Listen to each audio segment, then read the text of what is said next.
ব্যাঙ্গালোরে ফিরে আসার পরে আজই সময় হলো বিছানার চাদরগুলো চেঞ্জ করার। যেহেতু অনেকগুলো দিন ছিলাম না, 9 দিনের ছুটি নিয়েছিলাম দেবায়নের স্কুলের, সেজন্যে ওর অনেক হোমওয়ার্ক পড়াশোনা বাকি ছিল, সেগুলোর দিকে একটু লক্ষ্য করতে হচ্ছিল। এছাড়া বাড়িঘরেরও নানান রকম কাজও সামলাতে হচ্ছিল।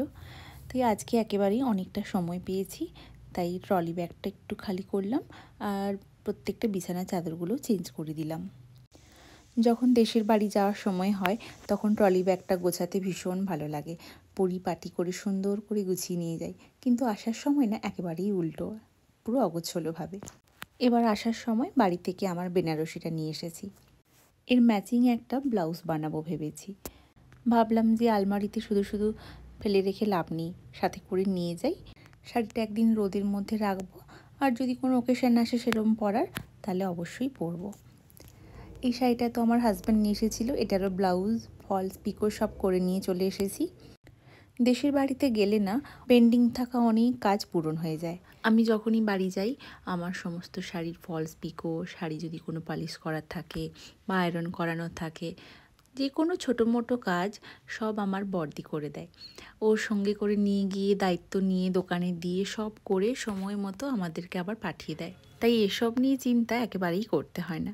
হ্যাঁ, দু একটা অবশ্য নিজস্ব হোম টাউনে বানিয়ে নিই, কিন্তু বেশিরভাগ দিদি ছাড়া চলবেই না আমাদের। সব কিছুটা যে কিভাবে ম্যানেজ করে বুঝতেই পারা যায় না। তাই আজকে ভাবলাম একটু একটু করে সমস্ত কাজগুলো কমপ্লিট করি, তা না হলে সব কাজ পেন্ডিং থেকে যাচ্ছে। এবার এই লাল পাড় সাদা রঙের ঢাকাইটাও নিয়ে এসেছি সাথে করে। যেসব শাড়িগুলো পরে ভাত খেয়েছি বা কিছু খেয়েছি সেগুলো আলাদা জায়গায় রেখেছি, ওগুলো আরও কয়েকবার পরার পরে তারপরে আবার পালিশ করব, তারপরে রাখবো। আর যেগুলো সব ধোয়া সেগুলো আলাদা জায়গায় রেখেছি।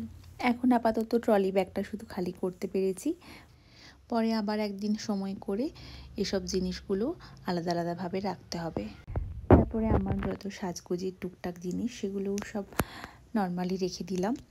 আজকে সন্ধেবেলায় এই বেডরুমটা ভালো করে ডাস্টিং করে নিয়েছি, সুন্দর করে একটু গুছিয়ে নিয়েছি। এবারে যখন বাড়ি আসছিলাম তখন আমার হাজব্যান্ডের এক পরিচিত ভীষণ ভালো ছবি আঁকেন, উনি অ্যাবস্ট্রাক্ট দুটো ছবি এঁকে ভালো করে বাঁধিয়ে আমাদেরকে গিফট করেছেন। নিজে হাতেই এটা এঁকেছেন, একেবারে অন্যরকম দেখতে, খুব ভালো লেগেছে। আসলে হাতে বানানো যে কোনো জিনিসই না একটা আলাদা রকম ব্যাপার থাকে। যতই আমরা দোকান থেকে অনলাইন থেকে পারচেস করি না কেন, কিছু জিনিস না একেবারেই অন্যরকম হয়, যেটা সবসময় আমরা চাইলেও পাই না। তাই আমার একটা জিনিস গিফট পেয়ে ভীষণ ভালো লেগেছে। আজকের সন্ধ্যেবেলার চাটা নিজের জন্য একটু স্পেশালভাবেই প্রেজেন্ট করলাম নিজেকে। আজকের ভিডিওটা এখানেই শেষ করলাম। সবাই সুস্থ থেকো, ভালো থেকো, বাই বাই।